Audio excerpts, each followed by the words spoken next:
yang hadir senantiasa diberikan Allah dengan kesehatan.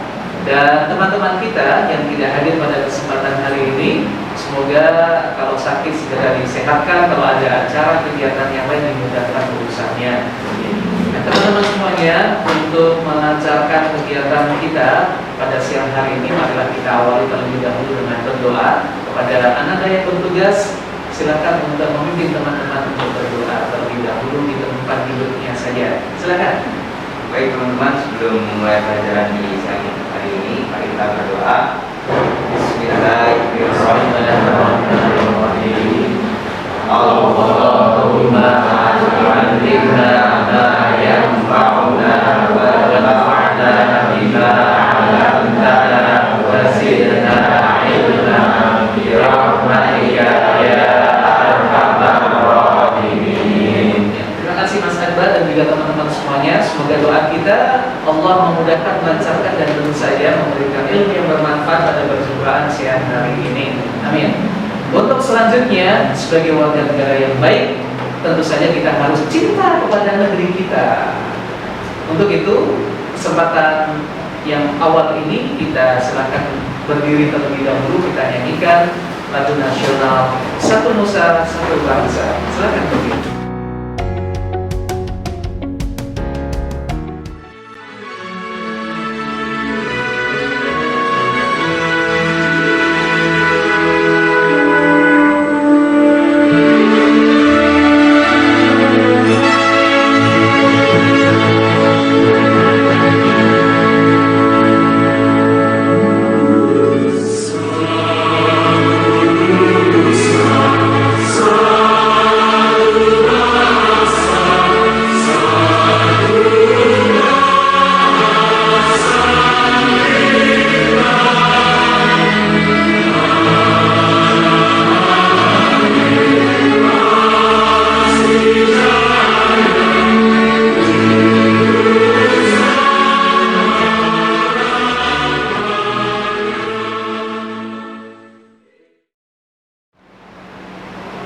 Ya, terima kasih. Silahkan duduk kembali.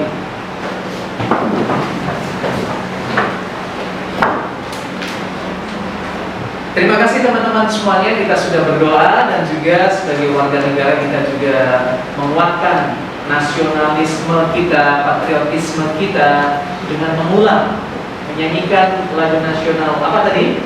Satu Nusa Satu Bangsa, bahwa NKRI harga mati. Iya. Bagaimana? NKRI harga mati. Terima kasih. Aplaus buat kita semuanya. Teman-teman semuanya, saya ingat Rasulullah berpesan kepada kita bahwa kita hidup ini tidak lepas dari nikmat pemberian Allah. Apa nikmat yang saat ini Anda rasakan? Hidup. Tentu saja karena kita hidup maka bisa hadir di kelas ini. Yang lain apa selain hidup? Sehat itu yang terpenting. Apalagi di saat sekarang masih saja ada teman-teman saudara-saudara kita yang terjangkit penyakit. Di antaranya yang mewabah masih adalah tentang influenza ataupun flu yang kemarin sangat populer bukan hanya di negeri kita dengan COVID-19. Alhamdulillah. Oleh karena itu Rasulullah berpesan kepada kita. Bagaimana pesan Rasulullah dalam hadis beliau? Man lam yashkur qalilan, barang siapa yang belum bisa bersyukur tentang nikmat yang sedikit, yang kecil, lam yashkur kabiran, lam yashkur kathiran, maka dia tentu saja akan kesulitan atau tidak bisa bersyukur dengan nikmat yang besar dan juga nikmat yang banyak.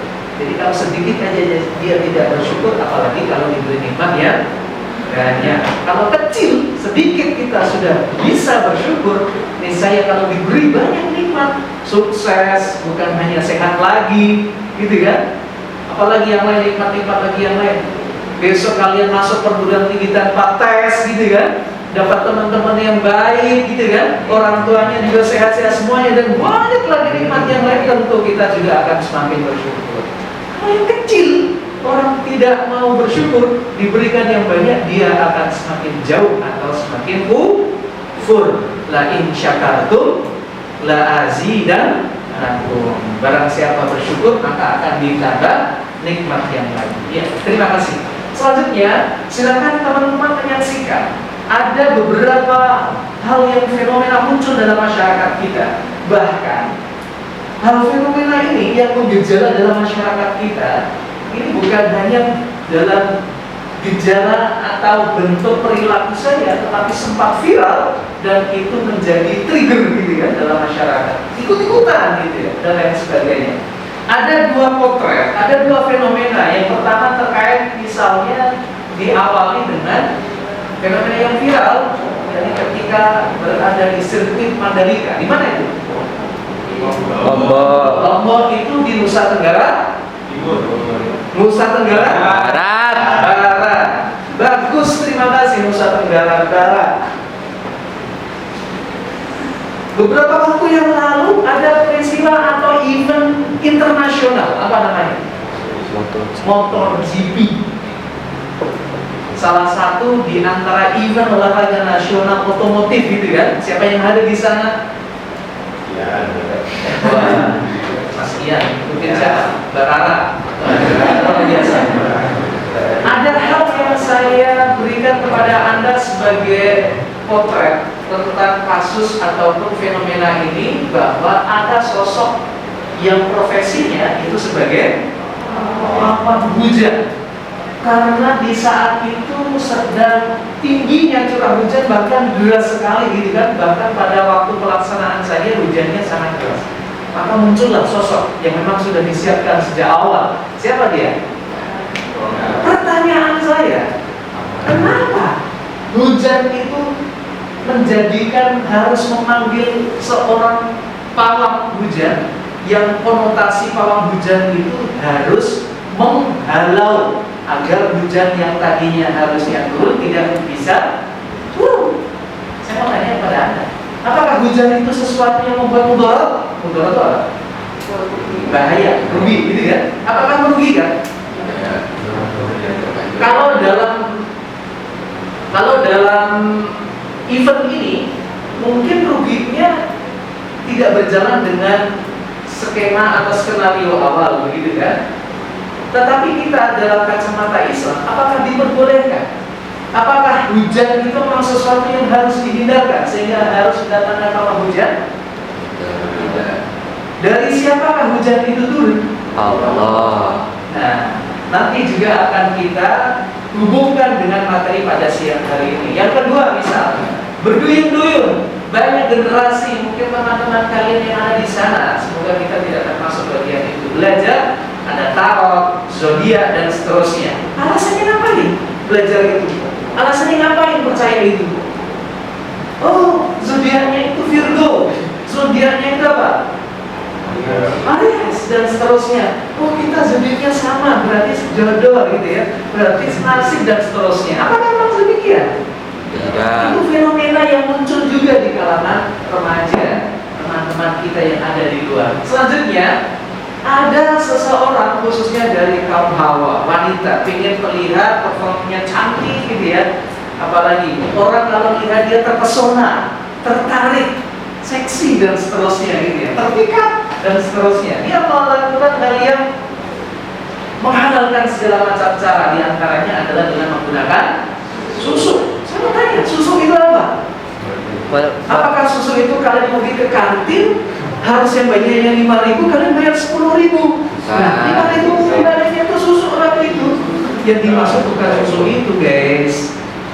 Tapi susu yang dimaksud ini adalah seperangkat yang dimasukkan ke dalam tubuh agar bisa mendatangkan sesuatu yang diinginkan, melibatkan zat yang lain selain Allah. Khususnya apa? Jin, setan dan seterusnya. Alhamdulillah. Yang lain misalnya, ada orang ingin kaya pakai jimat, gitu kan?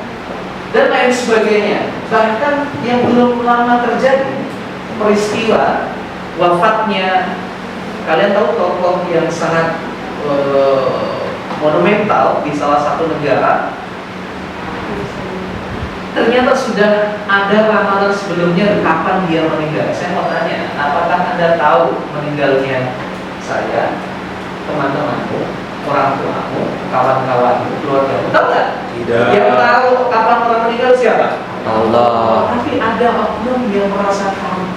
Nah, apakah itu bisa menyalahi dalam materi atau dalam nilai-nilai keislaman? Nanti kita akan belajar terkait hal itu. Selanjutnya, yang kedua adalah hubungan seorang anak dan orang tua.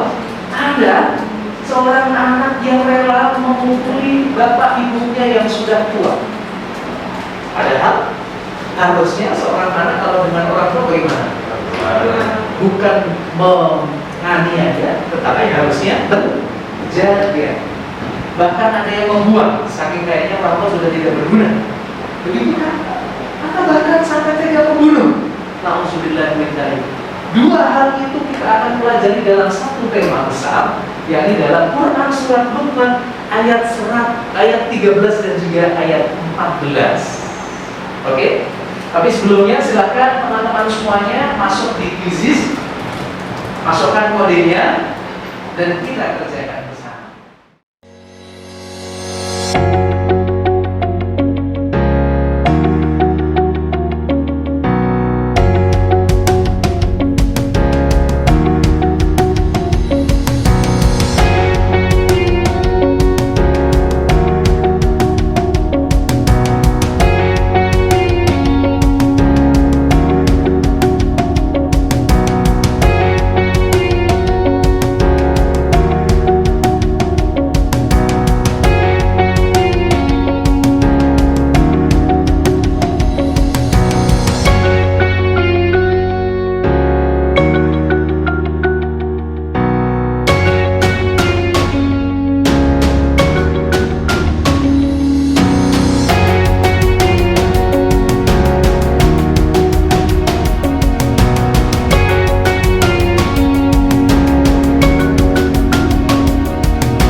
Terima kasih semuanya sudah mengikuti untuk kualitas kita pertama, yakni tentang krisis kita. Ada yang pertama siapa tadi?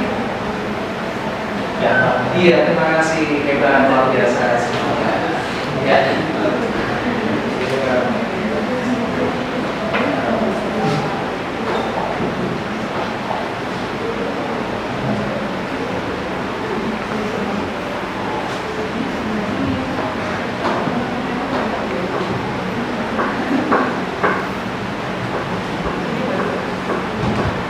Ya, terima kasih atas partisipasi teman-teman semuanya. Dan sebelum kita melanjutkan, saya coba untuk membacakan presensi Anda. 12 MIPA 1. Adinda, bagaimana kabarnya, Mbak? Alhamdulillah, semoga selalu sehat. Anita Isnaini, bagaimana kabarnya, Mbak? Alhamdulillah. Alhamdulillah sehat. Bilkis, bagaimana kabarnya, Mbak? Alhamdulillah. Alhamdulillah. Claudia Nanda, kabarnya bagaimana? Sehat, alhamdulillah. Umayyah Rosonia,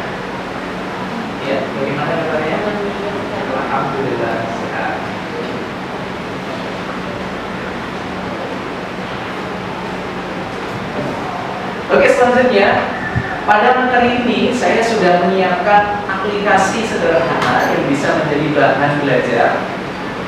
Nanti Anda bisa mengaksesnya lewat link yang sudah saya berikan ini. Oke, sudah. Selanjutnya pada materi pada siang hari ini ada beberapa yang akan kita pelajari. Di antaranya adalah kita sampaikan juga bahwa pelajaran kita ini terkait dengan beberapa AD atau kompetensi yang akan kita pelajari. Yang pertama tentang menganalisis dan mengevaluasi makna Luqman, surat Luqman ayat 13 dan 14 dan juga membacanya. Langsung saja kita awali dengan membaca Quran surat Luqman ayat 13 dan 14. Ikuti langsung saja. Jadi maksud saya bersama-sama saja, tidak perlu menunggu saya selesai. Kita awali dengan ta'arud terlebih dahulu. Wahid Isnin Salasa.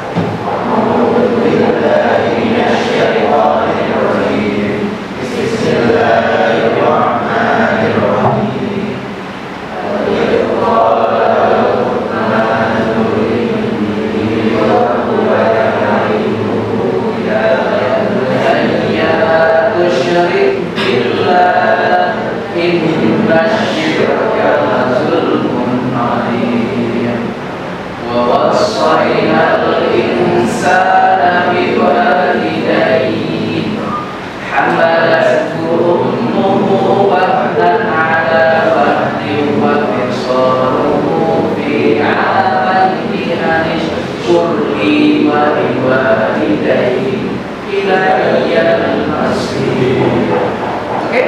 Selanjutnya ada tajwid atau hukum bacaan yang coba kita review di kelas 10-11 atau bahkan di kesempatan yang lain.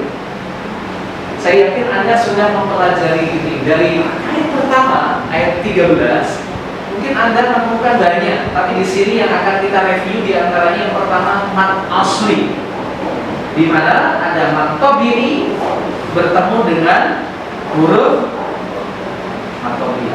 Jikalau ada huruf yang berharokatkan fathah diikuti dengan alif, sebagaimana contoh di sini ada qala. Qala dibaca berapa harokat? Hal lain yang terjadi matobi atau mat asli selain fathah juga ada huruf yang berharokatkan kasrah bertemu dengan iya, domah diikuti dengan waw sukun. Oke, terima kasih.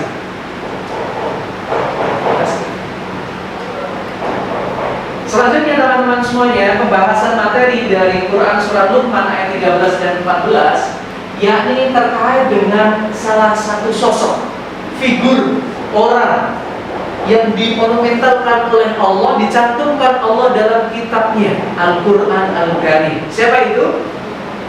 Yang juga disebut sebagai nama surat Luqman. Saya mau tanya, apakah Luqman ini seorang nabi? Apakah Luqman ini seorang rasul? Apakah Luqman ini seorang yang kafir, maaf, orang yang ingkar kepada Allah? Terus yang mana? Tidak seorang rasul dan nabi, dan juga bukan orang kafir. Karena dalam Al-Quran, seseorang yang disebutkan oleh Allah kemungkinannya hanya dua. Orang kalau tidak baik sekali pasti buruk sekali. Contohnya yang baik sekali siapa? Para nabi dan rasul, betul? Yang buruk sekali contohnya siapa? Abu Lahab dalam surat Al-Lahab, betul? Siapa lagi? Fir'aun dan lain sebagainya. Kategori Luqman ini masuk yang baik sekali, gitu kan? Tapi dia bukan rasul, kenapa? Dan salah satunya tercantum dalam surat ini, surat Luqman, khususnya di ayat ini, bahwa wa id qala Luqmanu li banihi wa huwa ya'izuhu. Ya, kalau artinya apa?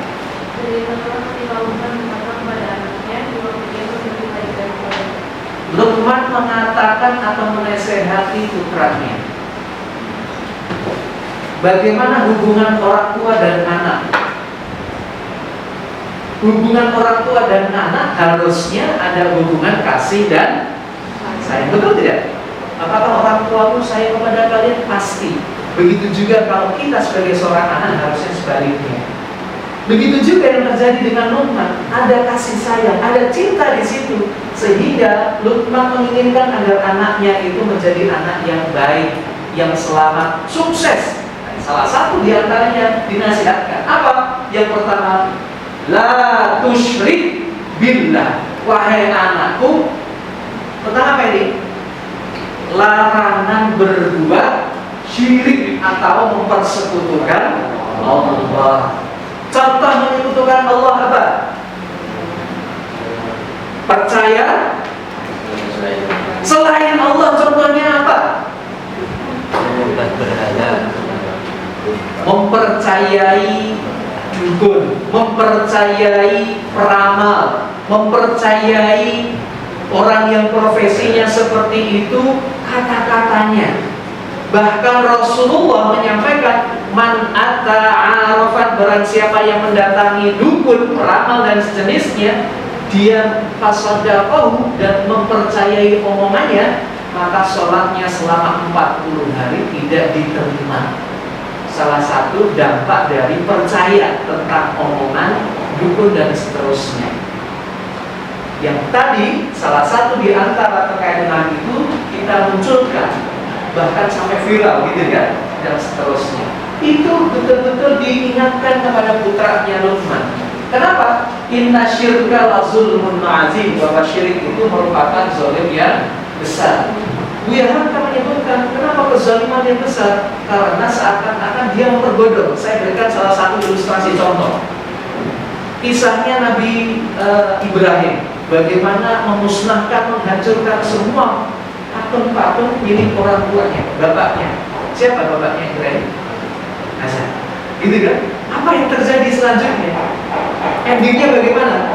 Apakah semua patung itu yang dianggap Tuhan oleh kelompok kaumnya bapaknya itu dihancurkan? Menyisakan satu yang terbesar. Terus diapain itu? Kapak atau alat yang digunakan untuk menghancurkan itu dikalungin. Dituduh bahwa yang menghancurkan itu Ibrahim. Apa jawab Ibrahim?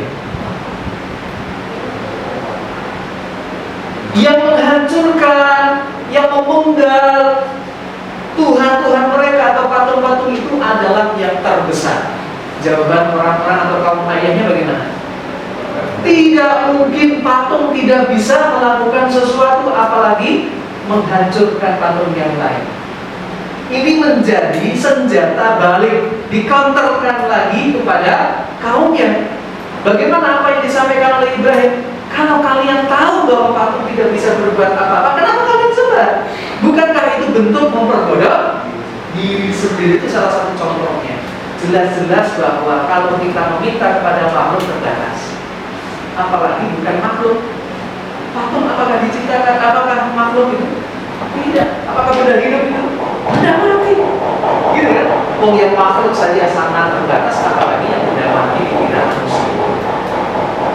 Selanjutnya yang kedua adalah karena Luqman sudah berbuat menasihati anaknya, maka Allah mewasiatkan kepada manusia selanjutnya. Ini wilayah Allah. Apa ini? Wahai manusia, tadi sudah diajarkan oleh Luqman untuk meninggalkan syirik, menyembah Allah. Ini terkait dengan apa tadi? Kalau menyembah Allah berarti terkait dengan keyakinan atau akidah atau tauhid. Maka selanjutnya adalah akhlaknya sesama manusia. Yang pertama kepada orang tuanya, birrul walidain. Terlebih kepada siapa? Bapak dan ibu. Terlebih kepada siapa? Ibunya. Kenapa ibunya? Karena ibunya haqalat hukumuhu wahdan ala wahdin, yang sudah mengandung anaknya dalam kepayahan yang amat sangat. Dan selanjutnya wa fisaluhu fi amain. Di sana juga disebutkan tentang orang Islam. Dalam Islam disebutkan seorang ibu setidaknya merawat putra-putrinya sampai menyusui selesai. Itu berapa waktunya? Amain 2 tahun, bukan 2 bulan, 2 tahun. Masya Allah. Dan yang terakhir adalah tentang kalau kita sudah berakhlak baik kepada Allah dengan bertauhid. Yang kedua, berakhlak baik dengan orang tua, berbakti dan taat. Yang ketiga apa ini? Bersyukur. Apa arti bersyukur tadi? Berterima kasih karena semuanya sudah Allah berikan kepada kita, termasuk orang tua yang baik kepada kita. Setelah berterima kasih pada Allah, berterima kasih dengan orang. Bentuk contoh perilaku kita berterima kasih pada orang tua apa? Berbakti, taat pada orang tua, membantu dan lain sebagainya. Oke, terima kasih. Maka selanjutnya terakhir adalah tentang kesimpulannya. Ada 3 tadi. Yang pertama tentang tauhid atau akidah. Yang pertama tentang larangan menyekutukan Allah. Yang kedua apa? Akhlak atau perilaku sesama manusia, yakni berbuat baik kepada orang tua, terkhusus kepada ibu. Yang ketiga, berbuat baik kepada Allah, berterima kasih atau bersyukur. Selanjutnya bersyukur atau berterima kasih kepada orang. Oke, terima kasih teman-teman semuanya. Terakhir ada evaluasi ini, silahkan kalian berkelompok sesuai dengan tempat mejanya masing-masing. Silahkan kalian bahas fenomena di awal tadi, ada 2 potret tadi. Kalian hubungkan dengan materi khususnya Quran surat Luqman ayat 13 dan 14 tentang akidah dan akhlak tadi. Apakah sesuai perilaku tersebut? Ada peramal, ada pembawa hujan, ada tarot dan sejenisnya. Apakah sesuai dengan kita beriman pada Allah, ataukah justru sebaliknya? Yang kedua adalah tentang perilaku kepada orang tua. Ada yang menganiaya, ada yang bahkan yang bunuh. Apakah sesuai dengan Quran surat Luqman ini tadi? Ya, silahkan dikerjakan. Oke, kalau sudah, nanti akan ada sesi presentasi masing-masing kelompok di sini. Namun karena waktu kita sudah terbatas, sudah selesai, maka selanjutnya bisa di skip dan bisa kita lakukan di pertemuan yang akan datang. Untuk tugas masing-masing bisa diunduh juga, yakni tentang tugasan masing-masing ya, individu ya, nanti bisa dikerjakan secara mandiri baik di rumah ataupun di tempat. Untuk itu kegiatan pada kesempatan siang hari ini mari kita cukupkan terlebih dahulu. Terima kasih atas segala partisipasinya, maaf atas segala kekurangannya. Kita baca doa untuk majelis kita. Alhamdulillahirabbil alamin.